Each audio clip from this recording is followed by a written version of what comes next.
Know your body series में stomach के बारे में बात करेंगे दोस्तों, पेट के बारे में बात करेंगे। क्या कॉमन बीमारियां हैं जो हमारे स्टमक में, हमारे पेट में हो सकती है। छाती के जस्ट नीचे लेफ्ट साइड हमारा स्टमक होता है।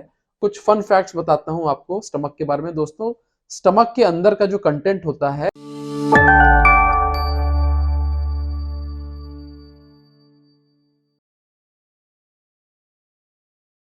Hello friends, welcome to our channel friendly doctor. दोस्तों, मेरा नाम डॉक्टर वैभव प्रताप सिंह है और आज हम लोग नो योर बॉडी सीरीज में स्टमक के बारे में बात करेंगे दोस्तों, पेट के बारे में बात करेंगे। दोस्तों, हम लोग हमारे इस वीडियो में बताएंगे पेट का क्या फंक्शन होता है, क्या क्या कार्य हमारा पेट करता है, क्या कॉमन बीमारियां हैं जो हमारे स्टमक में, हमारे पेट में हो सकती है, और क्या क्या हम लोग अपने लाइफ में चेंजेस करें कि हमारा पेट जो है वो स्वस्थ रहे, हेल्दी रहे।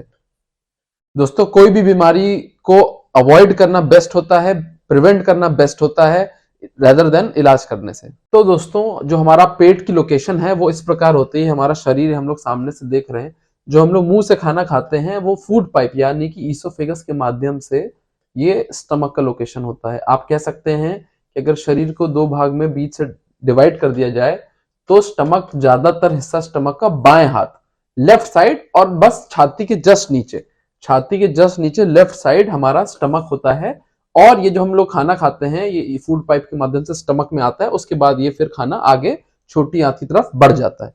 तो दोस्तों, अब आपको लोकेशन पता है स्टमक की, तो आपका पेन, अगर आपको बाएं हिस्से में पेन हो रहा है, पेट के ऊपरी हिस्से में पसली के जस्ट नीचे, तो आप समझ सकते हैं कि ये स्टमक की वजह से यानी कि पेट की वजह से हो सकता है पेन हो सकता है आपको कोई पेट का डिसऑर्डर हो, कोई पेट की समस्या हो।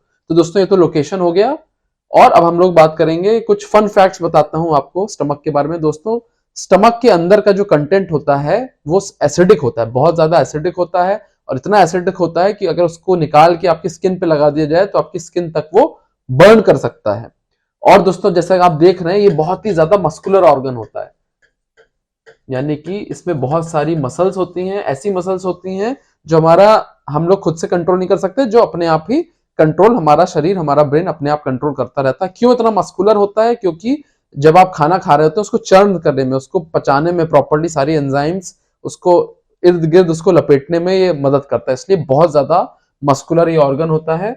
और क्या आप पेट के बिना रह सकते हैं? अगर आपका पेट हटा दिया जाए तो क्या आप जीवित रह सकते हैं? जी हाँ, बिल्कुल जीवित रह सकते हैं। ऐसी बहुत सारी बीमारियां हैं, जैसे कि पेट का कैंसर हो जाता है, इसमें पेट पूरी तरीके से हटा दिया जाता है और तब भी आप जीवित रह सकते हैं। तो आजकल मॉडर्न मेडिकल साइंस इतना एडवांस हो गया है कि आपको बिना पेट के, बिना स्टमक के भी जीवित रखा जा सकता है। और दोस्तों, अगर बात करें हमारे पेट की कैपेसिटी कितनी होती है, तो इस कोल्ड ड्रिंक के बॉटल के बराबर 1 से 1.5 लीटर तक का फूड, तक का फ्लूइड, तक का लिक्विड 1 से 1.5 लीटर तक का हमारे स्टमक में, हमारे पेट में आ सकता है। इतनी उसकी कैपेसिटी होती है। तो आप पूरी पूरी कोल्ड ड्रिंक अटक सकते हैं, आपके पेट में स्टोर रहेगी। तो ये फन फैक्ट था। तो दोस्तों, अगर आपसे पूछा जाए कि पेट में खाना कितनी देर रहता है, 1 घंटा, 2 घंटा, 3 घंटा, 4 घंटा, आप कमेंट सेक्शन में जाके बता सकते हैं कि हमारे पेट में खाना कितने देर रहता है। तो इसका जवाब भी मैं दे ही देता हूं दोस्तों, ये है 120 मिनट यानी कि 2 घंटे। इस प्रकार से आप अगर पानी पीते हैं, लिक्विड लेते हैं, तो बहुत ही रैपिडली कम हो जाता है और ऑलमोस्ट 5%, 10% बचता है 2 घंटे पे। और सॉलिड मील थोड़ी देर पेट में रहती है, यानी कि आधे घंटे के आसपास सॉलिड मील पूरी पूरी पेट में रहती है। उसके बाद वो धीमे धीमे धीमे आगे मोमेंटरली स्मॉल, ऐसा नहीं कि पूरा खाना एक साथ आपका छोटी आंत में चला जाता है, ऐसा नहीं है। पेट उसको प्रिपेयर करता है छोटी आंत के लिए, क्योंकि आपके पेट में जो फूड होता है वो एसिडिक होता है, उसको धीमे धीमे कुछ एंजाइम्स एक्ट करती हैं, तो धीमे धीमे फूड प्रिपेयर करता है और जो फूड तैयार हो जाता है उसको छोटी आंत में आगे भेजना चालू करता है। और ये कह सकते हैं कि मोटा मोटा ज्यादातर जो फूड होता है सॉलिड 2 घंटे में हमारे पेट से आगे ट्रांसफर हो जाता है, आगे चला जाता है। दोस्तों, ये भी एक मेडिकल समस्या हो सकती है। अगर आपका पेट प्रॉपरली 2 या 3 घंटे में भी खाली नहीं हो रहा है, 4 घंटे में खाली नहीं हो रहा है, ऐसे भी समस्या होती है जो मैं आगे वीडियो में डिस्कस करूंगा। तो वो भी एक तरह की बीमारी है, आपको इरिटेशन कर सकता है, आपकी लाइफस्टाइल में प्रॉब्लम कर सकता है। अब दोस्तों, अगर फंक्शंस तो बहुत सारे हैं स्टमक के, बट हम लोग मेजोरिटी फंक्शन डाइजेशन यानी खाना पचाने में, वो एक एसिडिक मीडिया प्रोवाइड करता है जिससे जो खाना होता है प्रॉपर्ली डाइजेस्ट हो जाता है। और खाने में जो बाहर के बैक्टीरिया होते हैं उसको भी, सिंस एसिडिक मीडियम होता है, वो डिसॉल्व हो जाते हैं, तो बाहर के पैथोजेंस भी बहुत सारे जो ओरली हम लोग लेते हैं वो हटा दिए जाते हैं स्टमक में ही। एक खाने को स्टोर करने का भी कार्य करता है। धीमे धीमे जो मैं बता रहा था, खाना पेट से छोटी आंत में इंटेस्टाइन्स में आगे बढ़ता है, और विटामिन के एब्जॉर्प्शन, विटामिन खासकर बी के एब्जॉर्प्शन में भी रोल होता है। बहुत ज्यादा खाना एब्जॉर्ब नहीं होता है, न्यूट्रिएंट्स स्टमक में एब्जॉर्ब नहीं होते हैं, बस वो खाने को प्रिपेयर करता है, बट कुछ विटामिन स्टमक यानी कि पेट में ही एब्जॉर्ब होना स्टार्ट हो जाते हैं। अब दोस्तों हम लोग अपने अगले सेक्शन में बढ़ते हैं कि क्या क्या बीमारियां हमारे पेट में हो सकती हैं, तो इसको हम लोग समझ लें और उसको अवॉइड कैसे करें ये भी मैं वीडियो में बताऊंगा। तो दोस्तों जो सबसे कॉमन बीमारी है गैस्ट्रिक अल्सर, यानी कि पेट में अल्सर हो जाना। जो लोग बहुत ज्यादा स्पाइसी फूड खाते हैं, कहते हैं हरी वरी और करी, जो जल्दबाजी में रहते हैं, जो बहुत ज्यादा चिंता करते हैं, और करी यानी कि बहुत स्पाइसी फूड जो खाते हैं, तो उनमें गैस्ट्रिक अल्सर्स यानी कि पेट में स्टमक में अल्सर होने की संभावना हो जाती है। ऐसी स्थिति में बहुत ज्यादा तेज दर्द होगा, आपको बाएं हिस्से में पेट के ऊपरी हिस्से में दर्द होगा, खाना जब आप खाएंगे तो और ज्यादा दर्द होगा, एग्रेवेट हो जाएगा। ये सारी समस्या गैस्ट्रिक अल्सर में हो जाती है। उसी की छोटी समस्या गैस्ट्राइटिस की, यानी कि जब आपकी पेट की जो लाइनिंग है, जो मैं दिखा रहा था, ये जो लाइनिंग पेट की मैं जो दिखा रहा था, इसकी सूजन, इसका इन्फ्लेमेशन हो जाएगा, तो उसको बोलेंगे गैस्ट्राइटिस की समस्या। तो ये भी कॉमन है। और डिस्पेप्सिया यानी कि खाना ना पचना, तो ये सारी समस्या अगर लंबे समय तक रहेंगी, गैस्ट्राइटिस, डिस्पेप्सिया, तो ये आपको भविष्य में गैस्ट्रिक अल्सर की तरफ ले जा सकती हैं, आपको बड़ा एक अल्सर स्टमक में बन सकता है। दोस्तों दूसरी समस्या होती है एसिड रिफ्लक्स की, यानी कि पेट का जो एसिड होता है, एसिड रिफ्लक्स, इसोफेगस, तो एसिडिक इसोफेगस यानी कि फूड पाइप, ये जो आपका स्टमक था इसमें एसिड बन रहा है, इसमें तो एसिड नहीं है फूड पाइप में, बट यहाँ का एसिड अगर इसमें जाने लगे, वापस जाने लगे, तो इसको GERD की समस्या कहते हैं। ये भी एक बहुत ही कॉमन समस्या है। तो इसका भी आप मैकेनिकल समस्या है कि आप अगर खाना एक बड़ी मील आप एक साथ ले लेंगे, बहुत बड़ी मील, तो ऑब्वियसली वो जो एसिडिक मीडिया है वापस जाने लगेगा। तो अगर आप छोटी छोटी मील्स लेने लगे तो ये GERD की समस्या आप अवॉइड कर सकेंगे, ठीक कर सकेंगे। और अब दवाइयां तो अवेलेबल है ही, बहुत ही कॉमनली अवेलेबल है, पेंटोप्राजोल, ओमेप्राजोल, सब लोग यूज भी कर चुके होंगे, तो वो तो अवेलेबल है ही। बट उसका एक ये भी इंपॉर्टेंट हैक है, अगर आप नंबर ऑफ मील छोटी छोटी कर देंगे तो आपको रिफ्लक्स, एसिड का रिफ्लक्स होना भी कम हो जाएगा।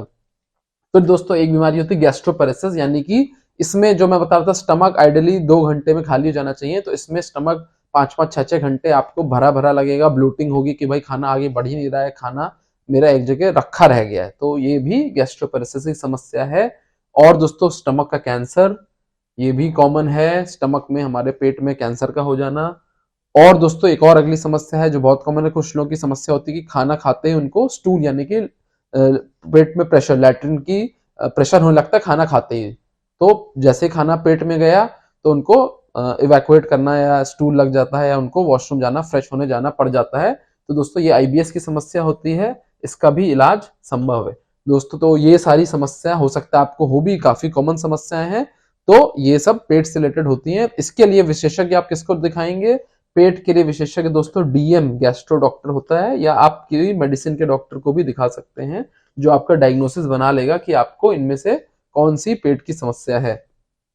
और दोस्तों अगर बात करिए, आपको जानना है भाई, आपको लग रहा है मेरे को सिम्टम्स हो रहे हैं, अब मेरे को क्या समस्या हो गई है, आपको जानना ही जानना है। और एक अगर जांच बोली जाए, कौन सी एक जांच है जो सबसे अच्छी रहेगी पेट की, तो दोस्तों वो एंडोस्कोपी की जांच है, जो पहले जो बताया था DM गैस्ट्रो, यानी कि गैस्ट्रो के डॉक्टर करते हैं एंडोस्कोपी। इसमें कुछ नहीं, इसमें एक कैमरा इंसर्ट किया जाता है पेट के अंदर, और वो पूरा स्टमक के अंदर क्या क्या समस्या हो रही है, अल्सर तो नहीं बन गया है, कि उसकी लाइनिंग सूज गई यानी कि गैस्ट्राइटिस तो नहीं हो गया है, या कोई कैंसर, छोटा कैंसर तो नहीं डेवलप हो रहा है, तो वो सब देख लेता है। और साथ ही साथ अगर कुछ इस टाइप की चीज होती है, सस्पिशियस, मान लीजिए कैंसर का कोई टिश्यू का डाउट होता है, तो वहां से बायोप्सी भी ले ली जाती है। तो अगर एक टेस्ट का नाम लिया जाए तो एंडोस्कोपी, एक विशेषज्ञ का नाम लिया जाए जिसको आपको दिखाना है तो DM गैस्ट्रो के डॉक्टर को आपको दिखा लेना चाहिए।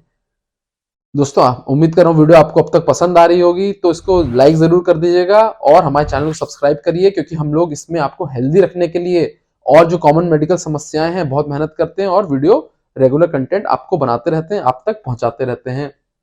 दोस्तों अब हम लोग अगले सेक्शन में बात करेंगे कि हम लोग अपने स्टमक को क्या क्या करें या क्या क्या ना करें कि हमारा स्टमक, हमारा पेट स्वस्थ रहे। तो दोस्तों क्या करने से ज्यादा महत्वपूर्ण है क्या ना करना। आप लोग हो सकता है ये सारी चीजें कर रहे हो, और हो सकता है ये सारी चीजें ही अवॉइड करके आपको कोई गैस्ट्रिक अल्सर हो गया हो जो ठीक ना हो रहा हो, गैस्ट्राइटिस की समस्या जो ठीक ना हो रही हो, तो ये शायद छोटी छोटी आप अगर लाइफ में ही चेंजेस ले आएंगे तो हो सकता है ये समस्या आपकी पूरी तरह ठीक हो जाए। दोस्तों, जो सबसे पहले अल्कोहल यानी कि शराब का सेवन करना, अल्कोहल हमारे जो स्टमक की जो लाइनिंग होती है उसको पूरी तरह इन्फ्लेम कर देता है, उसको हीलिंग नहीं हो पाती है, गैस्ट्राइटिस हो जाता है, गैस्ट्रिक अल्सर बन जाता है। इवन अल्कोहल का सेवन करने से, चूंकि अल्कोहल एक लिक्विड है और 1-2 घंटे आपके पेट में, जो मैं पहले दिखा रहा था, 1-2 घंटे आपके पेट में अंदर वो रहेगा और एक तरह का टॉक्सिन होता है, तो वो पूरी आपकी जो स्टमक के अंदर की लाइनिंग होती है उसको इन्फ्लेम कर देता है, उसमें सूजन आ जाती है, यहाँ तक कि कैंसर भी डेवलप हो जाता है अल्कोहल का सेवन करने से। स्टमक का कैंसर भी, लिवर का तो होता है, स्टमक का भी हो जाता है। और दोस्तों, अगला है स्मोकिंग। स्मोकिंग की जो हैबिट होती है, स्मोकिंग भी टोबैको जैसे कंटेंट्स होते हैं जो आपके स्टमक को अल्सर्स के लिए प्रिडिस्पोज करते हैं। इवन कैंसर्स में भी इसका रोल पाया जाता है। दोस्तों, प्रोसेस्ड फूड, ये सब फूड जो केमिकल्स वाले होते हैं, प्रोसेस्ड फूड जो आपको डब्बे में आ रहा है, आपको पैकेज्ड फूड आ रहा है, पैकेज्ड, ये इस तरह का मिल्क है, इस टाइप के जो इसमें शीशियों में आ रहे हैं, और जिसमें कार्बोनेटेड बेवरेजेस हैं, CO2 है, जिसमें ब्रेड्स हैं जो प्रोसेस होके कहीं से बन रही है, ये सब हमारे स्टमक के लिए, हमारे पेट के लिए एकदम हेल्दी नहीं होते हैं, अनहेल्दी होते हैं, और इससे सारी ये जो पेट की समस्या जो मैं पहले डिस्कस कर चुका हूँ इससे प्रिडिस्पोज होती है। तो एज मच एज पॉसिबल हमको खाना फ्रेशली कुक्ड अपने डाइट में लेना चाहिए, और जो प्रोसेस्ड फूड है, प्रोसेस जो हो रहा है या पैकेज्ड जो फूड आइटम है, हम लोग को जितना अवॉइड कर सके उतना अवॉइड करना चाहिए। फिर दोस्तों, एंजाइटी, स्ट्रेस जो मैं बता रहा था, गैस्ट्रिक अल्सर्स का के पीछे कारण होता है, तो स्ट्रेस जितना हम लोग अवॉइड कर सके अपनी लाइफ में उतना हम लोग को अवॉइड करना चाहिए। हमारे पेट के लिए स्ट्रेस अच्छा नहीं होता है। तो दोस्तों, क्या किया जाए भाई? पानी, वाटर का सेवन आप अगर रेगुलरली कर रहे हैं, आपके पेट की हेल्थ के लिए बहुत महत्वपूर्ण है।